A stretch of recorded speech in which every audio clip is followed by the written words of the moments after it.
Greetings, friends. Welcome to my little simple studio. I'm kind of a Mr. Rogers character in that I have a simple environment and then I have some hands-on or it's all on screen, but I have a bunch of artifacts. I wanted to talk about goldbergs again. Goldberg is actually what I've picked up that I can call a hexapent, what I've been calling a hexapent. Here's an example. This one I kind of destroyed in the last video. This is from C60, the lattice gallery. Check back December, October of 2019 in this channel. Here's a copper. Which needs a little bit of burnishing, polishing. So these are all hexapents, and I've said, well, that's the same as a goldberg. And now I've been doing a little more homework, and I just want to sort of backpedal a little bit and say I think the Goldberg story is more complex. There's more than meets the eye. If there's a whole notation, right? So the Goldberg polyhedra as a class, there's more to it than I've been letting on and just calling hexapents Goldbergs. But I'm going to leave it to you. In fact, the theme of this might be ideas for other YouTubers. You're looking for ways to come into this space and you're looking for access points. One of them is like divided spheres territory or sort of hexapents and stuff like that, like I've been showing you. But another would be, by the way, Mercado yesterday, had a good time. Another would be mathematical tiling and tessellation.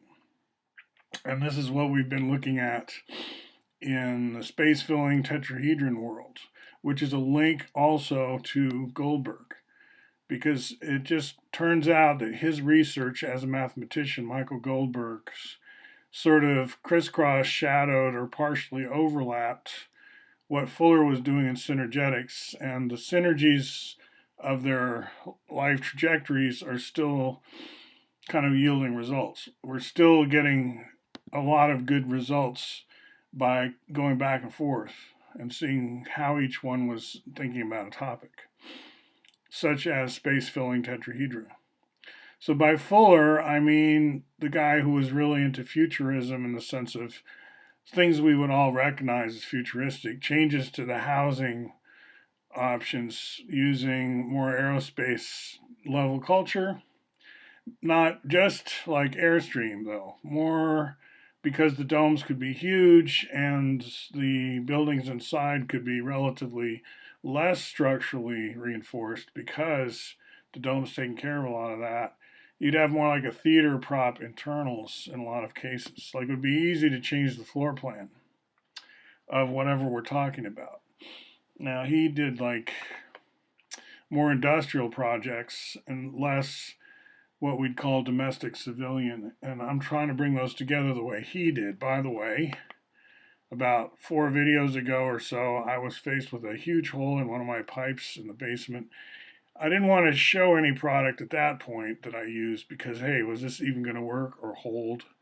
And I know professional plumbers, you guys would put, by guys I don't mean anything about gender, you would put plastic sheath, not plastic, right, rubber or something, and clamp it instead of what I did, which is just sculpt a whole pipe out of epoxy. But there's a huge pipe going out the back of this thing. It's a Y, so there is no way to wrap any kind of rubber around this. You would have to, my next backup plan, if there was no way to do it with epoxy, would be to saw the whole thing out, saw it out and replace the Y with another Y, probably of some PCV substance. And there I want to say something else about synergetics, which is what our philosophy draws from a lot here in terms of vocabulary, is the Bucky Fuller sort of, you could call it a beginning of a logic around a right brain logic. By the way, the Russiagate stuff here, last night I was curating some of my own videos and adding for context a more recent one by Aaron Mate talking about the same materials. So I want to show you that I do get political in a sense, and there too, use fair game. Like you can come into this material from many angles. I'm trying to give YouTubers out there ideas about access points where you can kind of jump into the swimming pool and swim around the way I do, but in a different way, right? You can talk about toys. There's a lot of toys. There's a lot of toys, and there's the sphere packing angle, right? So your math teacher, you want to get into sphere packing, that is so relevant. I can give you like assurance ahead of time that that's time well spent with your students.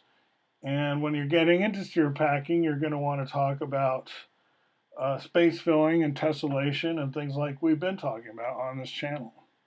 Whether or not you use Jupyter notebooks or Python or any kind of thing like that, we've got that as an access point.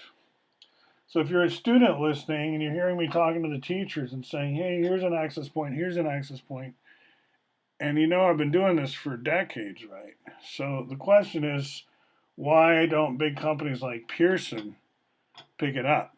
Like, why is it just a little guy in Portland, Oregon, and a subculture of fellow travelers who push this stuff? And is it really credible without the trappings, the pomp and circumstance of authority, right? By the way, Zoom is a tool you're going to want at some point, and there's VZone, which is a virtual zone by Scott Vorthman. The thing about Zoom you need to be careful of, I guess, is that it's not really designed to build isotropic vector matrix or the IVM, except using the greens, which are rather tricky to use. The reds and the blues kind of make a faux IVM. This is an approximation. The two colors should warn you that this is not what Fuller means by an IVM exactly, because there are two different links at work here. And the true C60 lattice, the flextegrity lattice, the one Alexander Graham Bell also worked on, the kite, is a true CCP in terms of equidistance, right? Every ball center is surrounded ultimately by 12 other ball centers, whether they touch or not. Whether they touch or not. In flextegrity, they don't touch.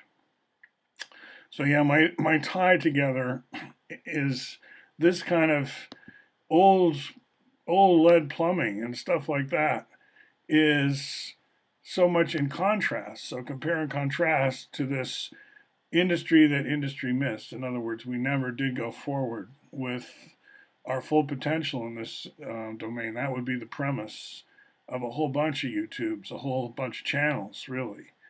And I know we're talking nomad land here too. Some of these could be adapted to be on wheels. We're talking about, you know, dropping a dome and having an instant sort of sanctuary where then the people are actually living in their nomad land bismos around this dome. The dome is just there to provide a covering for like an instant village, perhaps. These are the science fiction stories that we can tell ourselves once we have the props. But prop inventory, we need to build that up.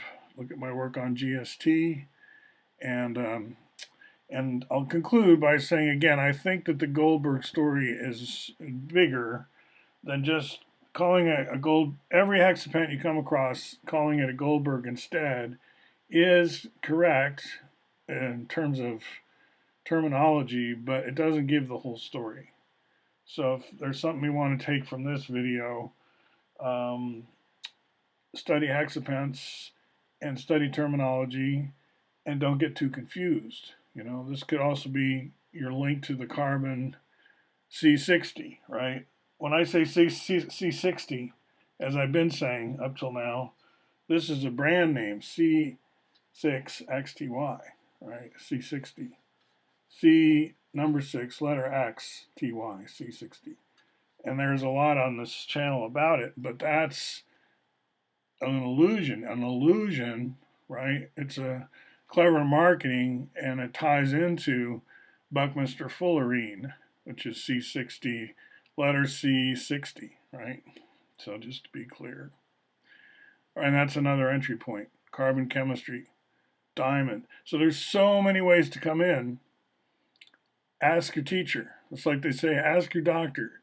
Is Synergetics right for me? And then we'll list the side effects, I guess, right? Possible. Okay, talk to you soon.